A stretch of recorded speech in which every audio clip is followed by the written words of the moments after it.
여러분, 우리 교회사를 보면 초대교회도 그랬고, 이렇게 피치 못하고 예기치 못한 이런 예배 드릴 수 없는 상황들이 여러분 굉장히 많지는 않았지만, 그 핍박으로 인해서도 그렇고 또 여러 가지 질병이나 점령으로 인해서도 예배 드리지 못한 상황들이 종종 있어 왔습니다. 그래서 이 코로나 바이러스 이 기간들을 어쩌면 우리는 다가올 어려움과 환난에 대한 또 하나의 훈련이다 생각하시면 아마 큰 도움이 될 것 같습니다. 우리가 원래 계속 계시록을 살펴보았지 않습니까? 이제 마지막 날에는 이 코로나 바이러스보다도 훨씬 더 어렵고 또 훨씬 더 지독한 그런 고난들이 올 확률이 대단히 많습니다.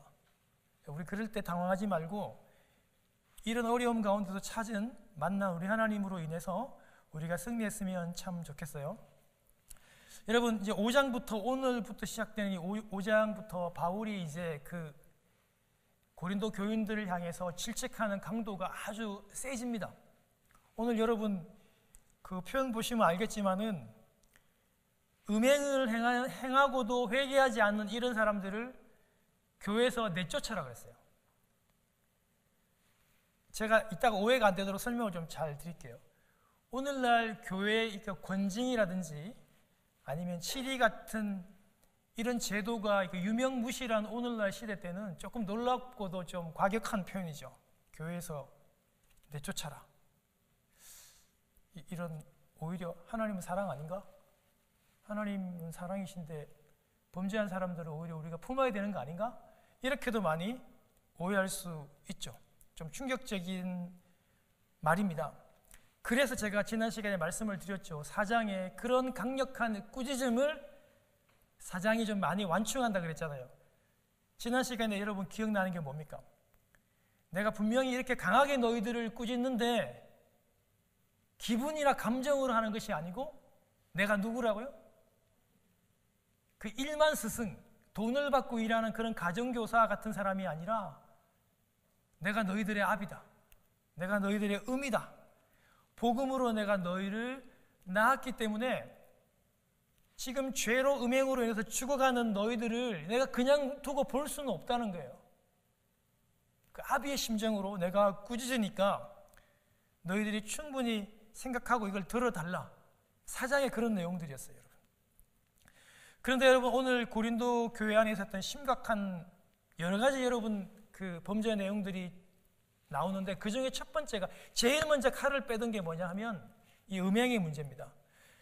교회 안에 이 음행의 문제입니다. 세상의 음행이 아니라 교회 안에서 벌어지는 그런 문제입니다. 여러분, 저도 20살 때 이 교회 사역을 시작했어요. 오래됐죠? 참 슬프게도 제가 사역했던 그 교회마다 이런 교회 안에 이런 음행 비슷한 이런 사고와 일들이 일어나지 않은 교회는 한 군데도 없었어요. 교회가 크든 작든. 근데 대부분이 누가 그런 일을 하냐? 목사입니다.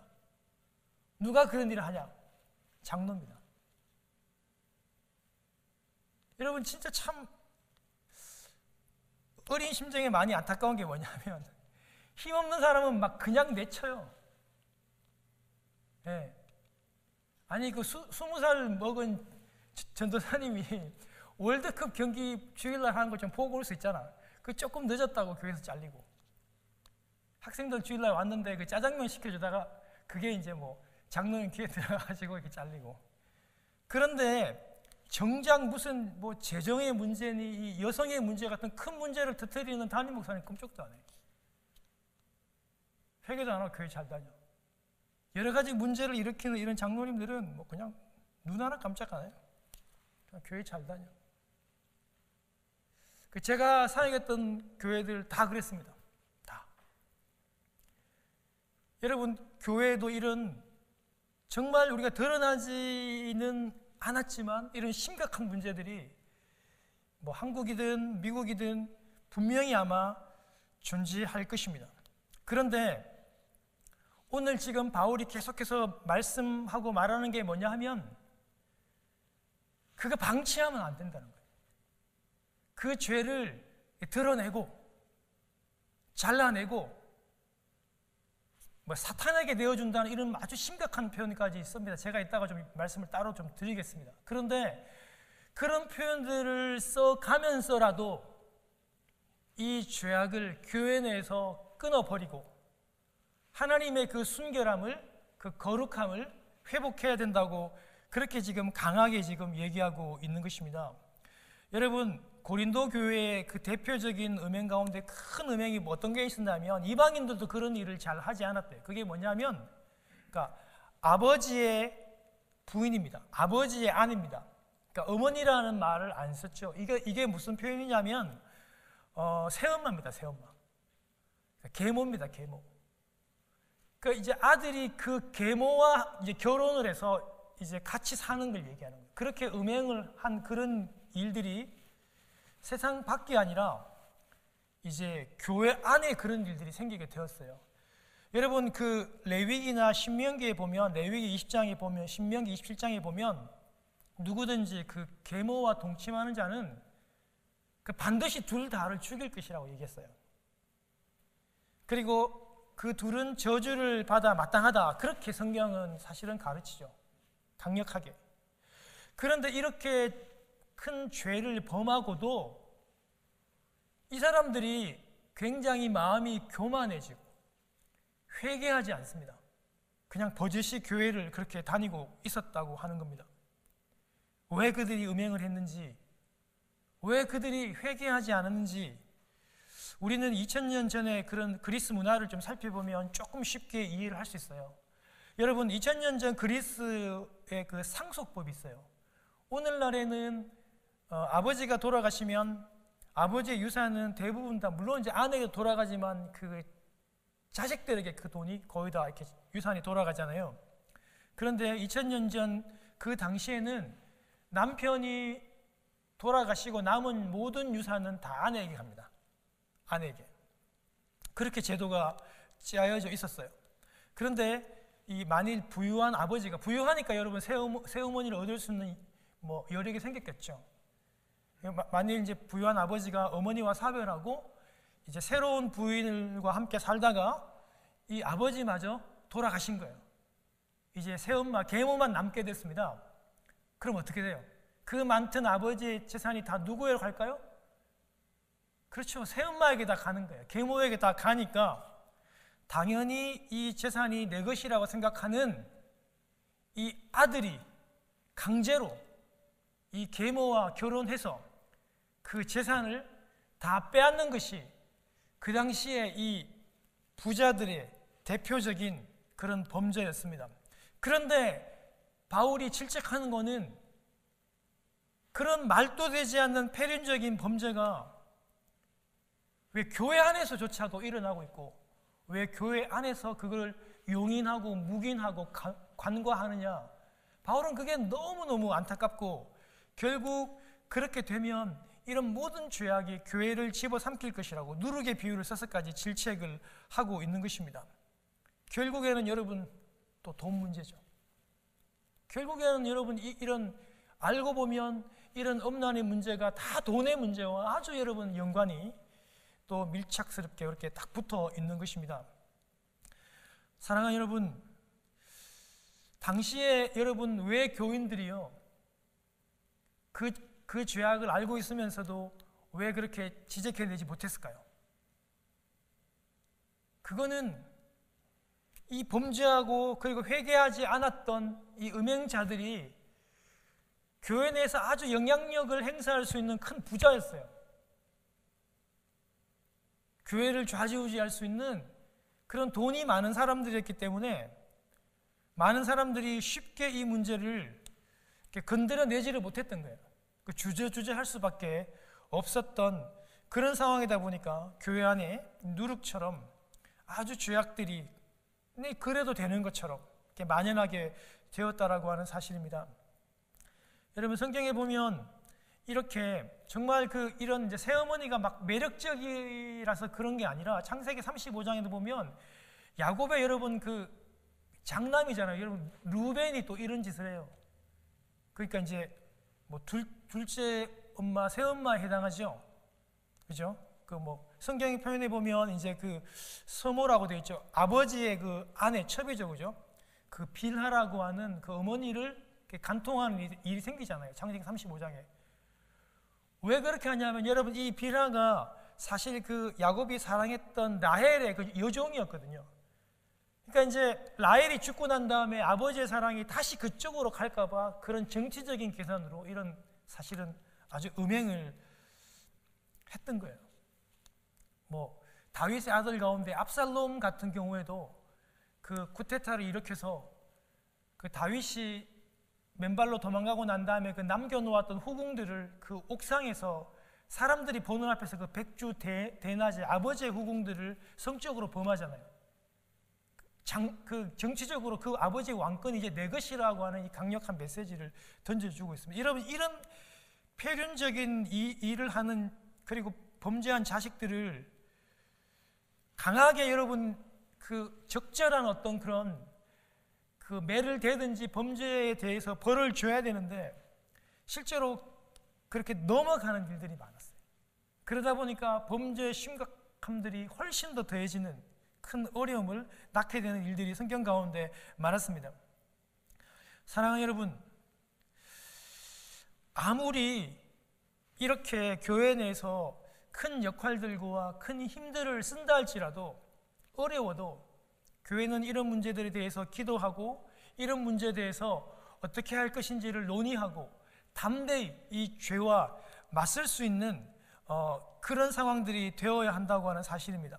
제가 경험한 바로는 목사님의 이 카리스마가 센 교회, 막 목사님이 무서워가지고 벌벌벌 떠는 그런 교회일수록, 그런 교회는 이런 문제가 안 생길 것 같지만 여러분 전혀 아니었어요. 그런 교회도, 목사님의 카리스마가 대단한 교회에도 역시 이런 교회 내 이런 음란의 문제들이 아주 있었습니다. 사랑하는 여러분, 오늘 바울이 얘기해요. 내가 그 회개치 않고 교만하고 음란을 행하는 그들을 바울이 판단한대요. 왜냐하면 내가 몸은 떠나 있지만 내가 너희들의 영적인 아비고 내가 영적인 부모이기 때문에 가만 놔두면 너희들이 다 죽기 때문에 내가 그들을 판단한다. 나는 너희들을 위해서 기도하는 아비이기 때문에 판단할 수밖에 없다라고 하면서 그가 내린 판단은 뭐냐면 너희들이 왜 이 사람을 통탄히 여기지 않냐, 이 사람을 교회에서, 이 음행자를 교회에서 내어 쫓으라고 그렇게 얘기하고 있습니다. 여러분 5절에 보면요, 이게 교회에서 내어 쫓는 게 사탄에게 내어주는 것이라고 그렇게 얘기를 합니다.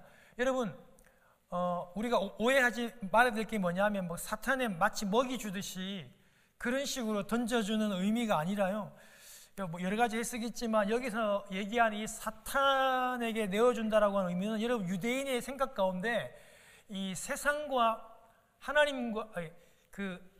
하나님과 대조되는 게 바로 세상이거든요. 그래서 그런 개념의 그 사탄의 의미입니다. 그래서 이 사탄에게 내어준다는 말은 세상 밖으로, 세상으로 이렇게 쫓아낸다, 세상으로 내어친다라고 하는 그런 의미로 보시면 됩니다. 왜 그렇게 합니까?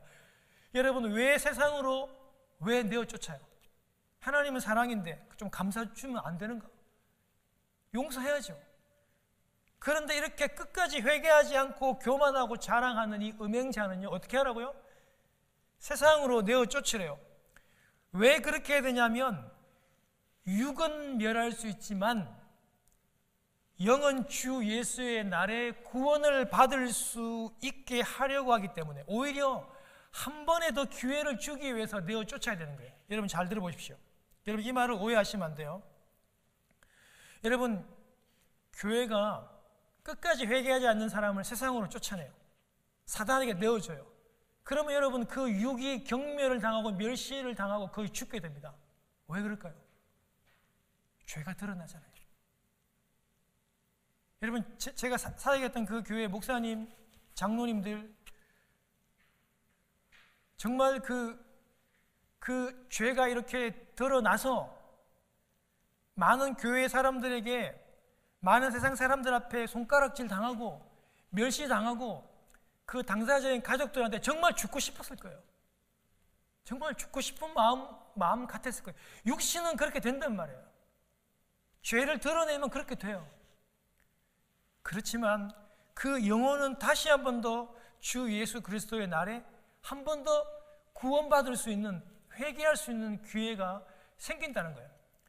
그 목사님이 다시 목회를 하지 못한다 할지라도, 그 장로님이 다시 장로가 되지 않아도 죄가 드러났으니 이제는 그 죄를 회개할 수 있는 기회가 생겼다는 거예요. 여러분, 반대로 끝까지 그 죄를 속이고 끝까지 그 죄가 교회 내에서 묵인되고 간과되고 그렇게 되면 어떻게 되겠어요? 이 죄는 계속해서 부패하고 계속해서 썩기 때문에 그 당사자의 그 육신도 죽고 그 영혼도 죽는다는 거예요. 죄를 드러내고 세상으로 쫓아내는 거는 그 몸은 아파요. 너무 창피해요. 너무 죽을 것 같아요. 여러분, 제 친구 가운데, 한 동기 가운데 한 그런 목사가 계셨어요. 사역하다가 이제 실수를 한 거죠. 그죠? 그래서 그게 드러나게 되고, 교회에서도 이렇게 이제 쫓겨나게 되고, 교단에서도 이제 면직이 되게 되고, 그렇게 해서 이제 그 친구가 그런 소문이 들렸는데 저하고 우연히 한 20년 전에 벌써 우연히 이제 그 길을 가다가 그 친구를 만난 거예요. 그런데 여러분, 그 친구는 그 당시에 너무 그게 아주 힘들고 부끄럽고 창피하고 죽을 것 같다고 얘기를 하면서 이제 그 친구는 뭐 군에 가야 되는 또 그런 상황이었어요. 가정은 다 깨어지고. 그런데 이렇게 내가 이 말씀을 준비하면서 한번 생각해 보니까 그 죄를 이렇게 드러나게 한 거는 하나님이 아직도 그 영혼을 좀 사랑하시는 것 같더라고요. 목회는 못해요. 이제 다 면직됐다니까요. 그런데도 이제 마지막으로서 그 영혼은 하나님이 사랑하시기에 그렇게라도 드러내게 하셔가지고 그 육체를 그렇게 멸할 만큼 고통을 받게 하시더라고요. 뭐 그 일 이후로 연락이 끊겨서 만날 수는 없지만 저는 하나님께서 분명히 선한 의도로 그 친구를 그렇게, 그 목사를 그렇게 했다는 생각을 하게 되었습니다. 사랑하는 여러분, 바울이 그 죄를 범하고도 끝까지 회개하지 않는 사람에게 이렇게 강력하게 교회에서 내어 쫓으라고, 세상으로 보내라고 그렇게 얘기하는 것은 오히려 그에게 다시 한 번 더 기회를 줄 수 있는 일이라고 하면서 6절에 보면 이제 그 누룩의 어떤 그런 비유를 들어서 다시 한 번 더 얘기를 해요. 끝까지 여러분 음행하고 자랑하고 교만하는 것이 옳지 않은데 그게 마치 여러분 그 빵을 부풀리는 여러분 누룩 아시죠? 이스트처럼 그렇다는 거예요. 여러분 이 누룩은요 좋은 의미에도 쓰이잖아요. 우리 천국 비유 같은 데도 쓰이기도 하고. 근데 오늘처럼 이렇게 안 좋은 이 죄에 대해서 누룩은 안 보이지만 결국 전체를 다 이렇게 빵을 부풀리고 영향을 주는 것처럼 죄도 누룩처럼 그렇다는 거예요. 드러내지 않고 계속해서 감추고 계속해서 덮으면 전체를 이렇게 다 오염시킬 것이라고 하면서 누룩의 비유를 들면서 유월절과 유월절의 그 어린 양 예수 그리스도를 바울이 이 교인들에게 설명합니다. 사랑하는 여러분, 이스라엘 백성이 이집트의 애굽에 430년 동안 종되었습니다. 여러분 이집트에서 예배를 드리거나 뭐 제사를 했거나 이런 기록들이 없어요. 여러분 한번 곰곰이 한번 생각해 보세요. 400년 넘게 그 이집트의 강력한 그 태양신, 여러분 이집트는 아주 그 다신 종교로 유명합니다. 열재앙 나오는 그 다 여러분 다 그 우상이잖아요, 그죠? 그런 많은 우상 앞에서 430년 동안 이스라엘이 거기서 살았다. 그거는요 철저하게 그들이 이방 종교에 물들었을 확률이 99.9%입니다. 그 문화의 영향을 받아요. 언어의 영향을 받습니다. 여러분 우리가 그 미국에 이렇게 여러분 그 이민자로 와서 이거 금방 알잖아요. 여러분 우리 자녀들 보세요.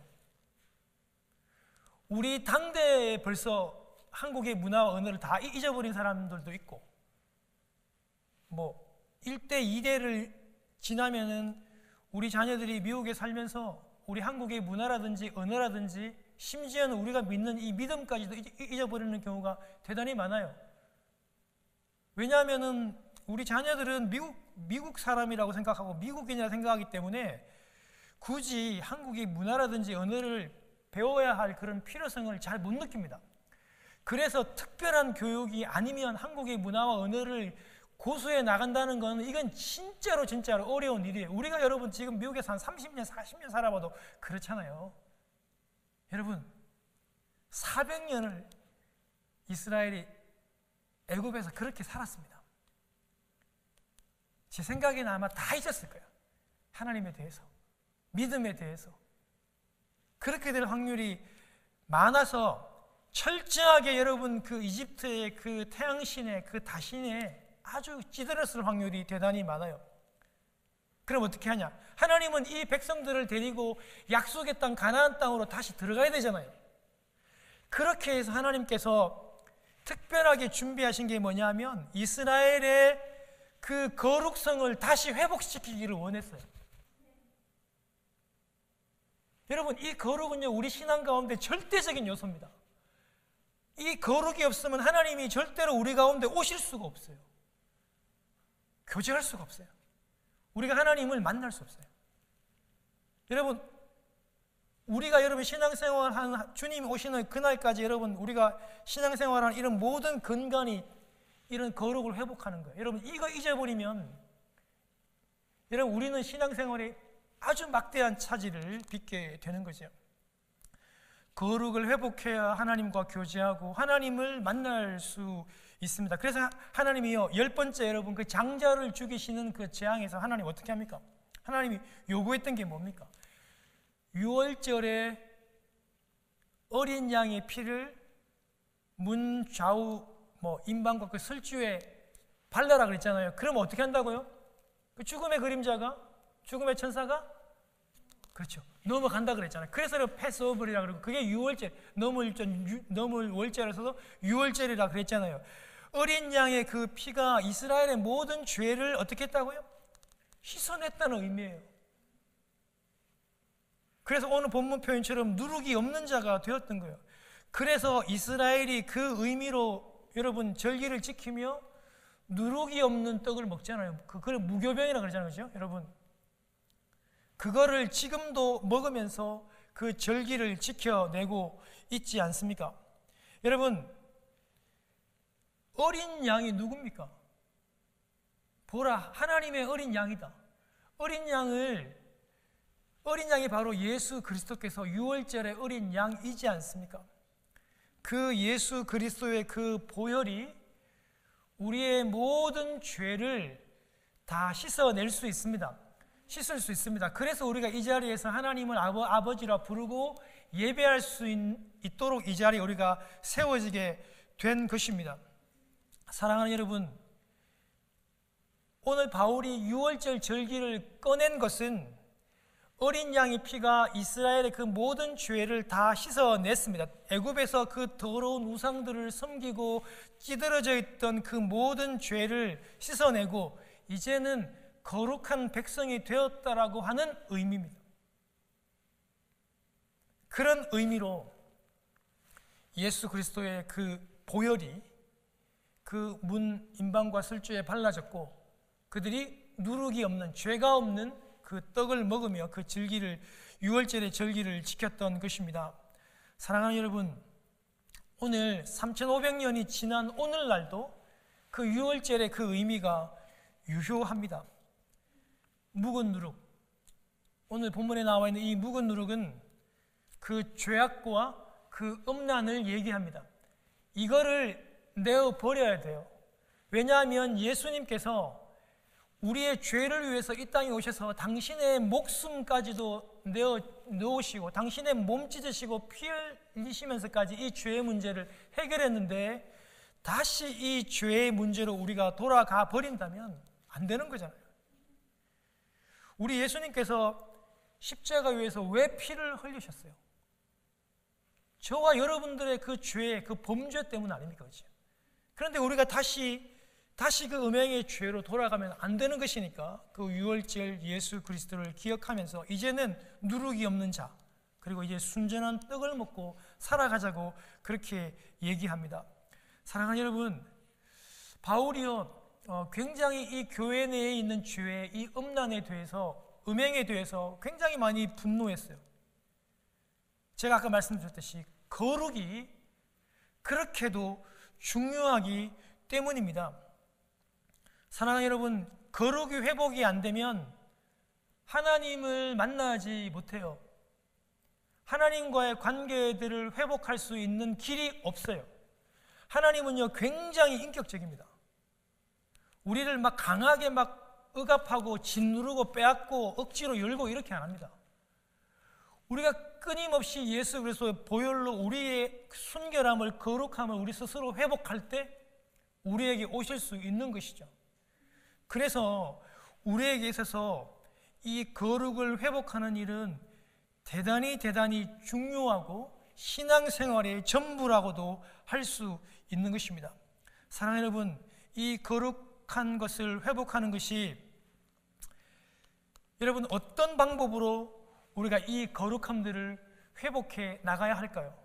여러분, 우리가 첫 번째로 너무나도 잘 알고 있듯이 예배를 통해서, 또 회개를 통해서, 또 말씀을 통해서, 기도를 통해서 이 거룩들을 또 회복해 나갈 수 있습니다. 그리고 여러분, 또 한 가지는 이 거룩을 우리는 어떻게 회복해야 되냐면 하나님의 그 의지, 하나님의 그 뜻, 여러분들이 처하고 있는 그 상황 가운데서 그 하나님의 그 뜻과 음성을 듣고 그 길을 쫓으려고 하는 그 마음, 쫓아가는 그 행동, 그런 모든 것들이 저는 다 거룩이라고 생각합니다. 그래서 여러분, 이 코비드의 기간 동안에 우리가 더 하나님 앞에 이 거룩성을 회복할 수 있어야 한다는 것입니다. 하나님 만나고 교제해야 되지 않습니까? 여러분, 한국의 기독교가, 그리고 여러분 이민교회의 기독교가 굉장히 많은 부분들을 이루었던 것은 사실인데요, 우리가 자꾸 막연하게 우리는 자꾸 예수 믿으면 우리는 죽으면 천국 간다, 이게 신앙생활의 전부라고 생각하는 경우가 많아요. 여러분, 틀리지 않았습니다. 예수 믿고 죽으면 천국 갑니다. 맞습니다. 그런데 우리의 신앙생활은 당장에 죽는 게 아니잖아요. 우리는 주님이 오시는 그날까지 이 삶을 살아가야 돼요. 그런데 이 삶을 살아가면서 우리는 하나님과 교제하는 법을 배워야 돼요. 하나님과 그 누리는 방법들을 배우지 않으면 우리의 인생이 여러분 너무 불행해져요. 그러면 계속해서 그러면 죽는 날까지 그럼 기다릴까요? 그러면 죽어야만 천국 간다는데 그것만 믿고? 여러분, 아닙니다. 우리의 천국이 죽어야만 가는 것도 천국이지만 매일매일 순간순간이 우리의 천국이 될 수 있어요. 하나님과 교제하면, 하나님 만나면, 하나님의 거룩을 회복하면 날마다 우리의 삶이 그렇게 천국이 되어질 수 있다는 겁니다. 어떤 걸 통해서? 예배를 통해서. 그래서 여러분, 우리 예배 가운데 하나님의 이 그 교제를, 하나님의 순수성을, 하나님의 거룩을 우리가 경험하는 거잖아요. 우리 소그룹을 통해서. 여러분, 우리 성도 간에 참 마음 잘 맞고 참 괜찮고 함께 밥 먹으면 힘이 나는 사람들 있잖아요. 또 그런 사람들하고 소그룹 모임하고 공부하고 교제하면서 또 그런 여러분 천국의 모습들을 또 회복하고 나눌 수 있는 거잖아요. 이렇게 해서 우리가 하나님과 만나고 하나님과 교제하고 천국을 계속 연습하다가 그 다음에 주님이 오시는 그날에 우리가 천국에 갔을 때 여러분, 우리의 삶이 의미가 있는 것입니다. 그래서 여러분, 우리는 이 하나님과 만나는 법, 이 거룩함을 회복하는 법을 꼭 회복하고 꼭 여러분 이루어내시는 여러분 되시기를 바랍니다. 여러분, 이제 설교를 마치면서 9절부터 13절에 보면요, 바울 당신께서 한 말이 오해를 좀 불러일으킬 수 있기 때문에 친절하게 적용 설명을 잘 해주고 있습니다. 바울께서 강력하게 교회 내에서 음행을 재버리라고 이렇게 했는데 회개하지 않고 교만한 자들을 교회에서 쫓아내라고까지 격하게 명명했는데요, 그것은 교회의 문제라는 거예요. 교회 안의 문제라는 것을 내가 지금 말하고 있다는 거예요. 음행한 사람들, 내가 지금 말하고 하는 초점은 교회 안에서의 사람들을, 성도들을 향한 충고며 권고라고 얘기하는 겁니다. 그러면 교회 밖의 사람들은, 하나님 모르고 살아가는 교회 밖의 사람들은요, 당연히 그렇게 죄를 짓고 살겠죠. 오늘 본문처럼 음행하고 탐하고 속여 빼앗고 우상 숭배하고 그들은 그렇게 살 겁니다. 그런데 그들의 심판은 하나님께 맡기랍니다. 여러분들이 관여할 게 아니고 맡기고, 그런데 그런 세상 사람들이 그렇게 우상 숭배하고 죄 짓고 음행한다고 해서 그 사람들을 만나지도 않고 사귀지도 않는다면 우리는 어떻게 된다고요? 우리는 세상 밖으로, 우주 밖으로 나가 살아야 된대요. 광야나 산이나 수도원에 가서 살아야 된다고 그렇게 얘기하는 거예요. 그렇게 세상 사람들과 구별되고 하면 안 된다. 이렇게 분리되면 안 된다는 거예요. 세상 사람들과 우리는 함께 살아가야 되잖아요. 함께 사업도 하고 함께 직장도 다니고 살아가야 되잖아요. 세상 사람들과 그렇게 분리되면 안 돼요. 우리는 그들과 함께 살아가야 돼요. 그러나 우리는 예수 그리스도를 믿는 사람으로서 그들과 구분이 돼야 돼요. 그거를 꼭 이해를 해야 한다고 다시 한 번 더 설명을 해주고 있는 거예요. 여러분, 우리가 오늘 예배드리고 세상으로 가야 됩니다. 여러분, 이 교회에 계속해서 있을 수 없잖아요. 우리는 세상으로 가야 돼요. 가서 나누고 구별되고 막 수도원으로 들어가고 광야로 들어가고 이렇게 하면 안 되고 함께 어울려 살되 우리가 천국 백성으로서 예수 믿는 사람들로서 구분되어 살아야 한다는 것을 가르쳐 주고 있는 것입니다. 사랑하는 성도 여러분, 설교를 마치며 여러분들에게 도전합니다. 여러분 참 눈치를 채셨겠지만 하나님과 우리와의 교제의 이 단절을 하기 위해서 사탄이 가장 제일 많이 쓰는 방법이 음란함입니다. 여러분, 사탄이 주는 이 방법 가운데 우리를 음란하게 하면 우리가 범죄했는데 우리는 하나님을 보기가 두렵고 하나님을 보기가 싫어져요.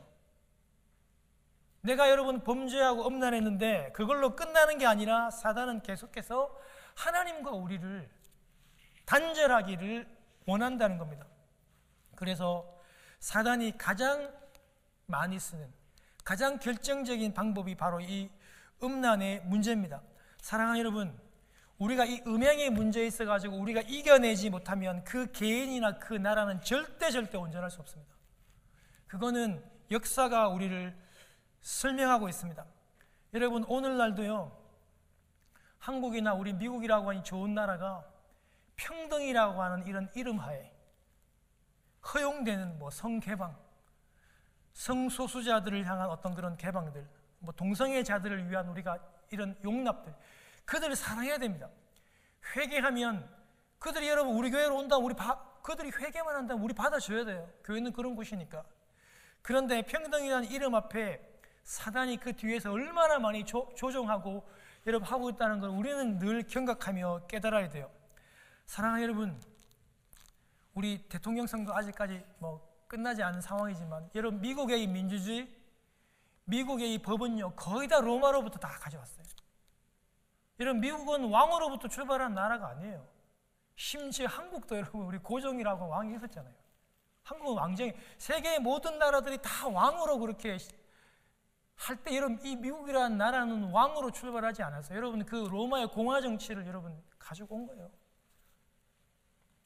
로마의 법 마찬가지죠. 미국의 거의 모든 법에 영향을 다 줬습니다.